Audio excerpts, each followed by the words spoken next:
আজি পঞ্চমটো বছৰ অতিক্ৰম কৰিলে।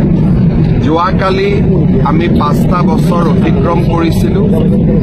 বড়ো শান্তি চুক্তিয়ে বড়োলেণ্ডলৈ স্থায়ী শান্তি লৈ আহিছিলে, প্ৰগতি আৰু বিকাশৰ এক নতুন ভেটি নিৰ্মাণ কৰিছিল।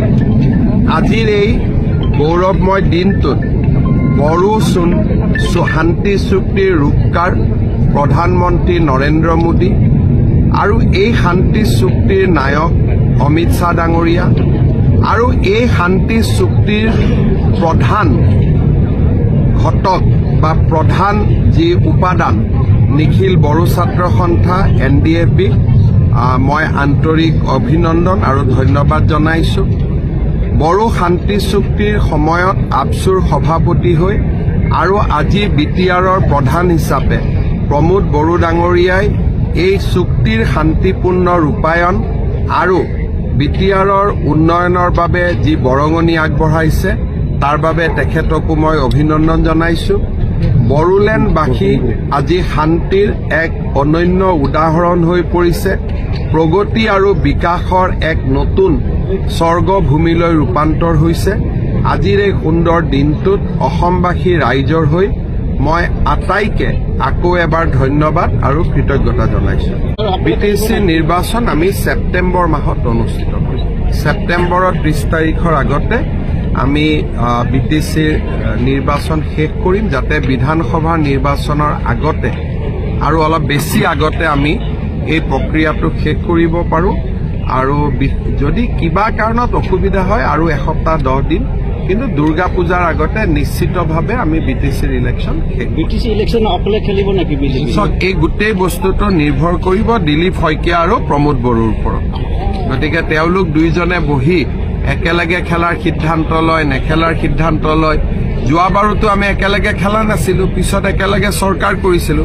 গতিকে এইটো এটা কৌশল আৰু নীতিৰ ওপৰত নিৰ্ভৰশীল। একেলগে খেলিলে যদি বেছি চিট পাওঁ একেলগে খেলিম, একেলগে নেখেলিলে যদি বেছি চিট পাওঁ একেলগে নেখেলিলে হয়। গতিকে কিন্তু UPPL আৰু BJP দুইটাই NDAৰ এটা ঘটক দল আৰু ঘটক দল হৈয়ে থাকিব। প্ৰাক্তন NDFBৰ লগত জড়িত প্ৰায়বোৰ কেছে আমি উইথড্ৰ কৰিছো। কেইটামান 7-8টা কেছ চাৰ্জশ্বিট হৈ যোৱাৰ কাৰণে আমি শান্তি চুক্তি কৰাৰ আগতে চাৰ্জশ্বিট হৈ গ'ল। সেইকাৰণে সেই গোচৰ কেইটাৰ ওপৰত সিদ্ধান্ত কোৰ্টে ল'ব পাৰে। কোৰ্টক আমি অনুৰোধ কৰি আছো যে আমি চৰকাৰে শান্তিৰ কাৰণে কেছ কেইটা উঠাই ল'ব বিচাৰে, কোৰ্টৰ তাৰ বাবে অনুমতি লাগে আৰু আমিও চেষ্টা কৰি আছো। আৰু 7-8টা গোচৰ NIAৰ পৰা আমি অসম চৰকাৰলৈ আনিবলৈ চেষ্টা কৰি আছো, যাতে গোচৰ কেইটা কোৰ্টত থাকিলেও পৰিচালনা যাতে অসম চৰকাৰে কৰিব পাৰে আৰু তাক যাতে আমি শান্তিৰ স্বাৰ্থত লৈ যাব পাৰোঁ। অলপ লাহে লাহে মানে যিখিনি প্লেন ইয়াতে আহিছিল তেওঁলোকে উইথড্ৰ কৰিলে। নতুন প্লেন এতিয়া ভাৰত চৰকাৰে দিছে, কিন্তু ব্যক্তিগত খণ্ডৰ বিমান অনাৰ বাবে আমি চেষ্টা কৰি আছো। এইবিলাকতো মই শুনা নাই, ক'ৰ পৰা বহিৰাগত কোম্পানী গতাই দিয়া, এইবিলাক ক'ৰ পৰা আহিলে, কেনেকে আহিলে, কি তাৰ বুনিয়াদ কি, মইতো নিজেও নাজানো। এইটো মই মুখ্যমন্ত্ৰী, মোৰ ওচৰত খবৰ নাই, বাকী চবৰ ওচৰতে খবৰ আছে। অৰুণোদয়ৰ সংখ্যা 40 লাখ হ'ব। গতিকে ইয়াৰ BTRৰ চিলেকশ্যনৰ কাম আৰম্ভ হোৱা নাই, অহা মাহত কৰিম। বাকী জাগাত ইতিমধ্যে নিৰ্বাচন চিলেকশ্যনৰ প্ৰক্ৰিয়া চলি আছে। হ'ব স্যাৰ, কংগ্ৰেছৰ সভাপতি মল্লিকাৰ্জুন খাৰ্গে যিটো মহাকুম্ভ মেলাক লৈ তেওঁ মহাকুম্ভ মেলাক লৈ প্ৰতিক্ৰিয়া দিছে, কিন্তু হজক লৈ তেওঁ প্ৰতিক্ৰিয়া দিব পাৰিবনে?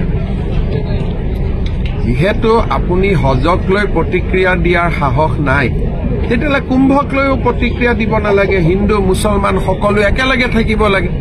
যদি হিন্দুক গালি পাৰে তেতিয়াহ'লে আমি মুছলমান আৰু খ্ৰীষ্টিয়ানকো গালি দিব লাগিব। খ্ৰীষ্টিয়ানক গালি দিলে আপুনি মুছলমান হিন্দুকো গালি দিব লাগিব। আকৌ মুছলমানক গালি দিলে হিন্দু আৰু খ্ৰীষ্টিয়ানকো গালি দিব লাগিব। গতিকে এইবিলাকতো আমাৰ কাম নহয়।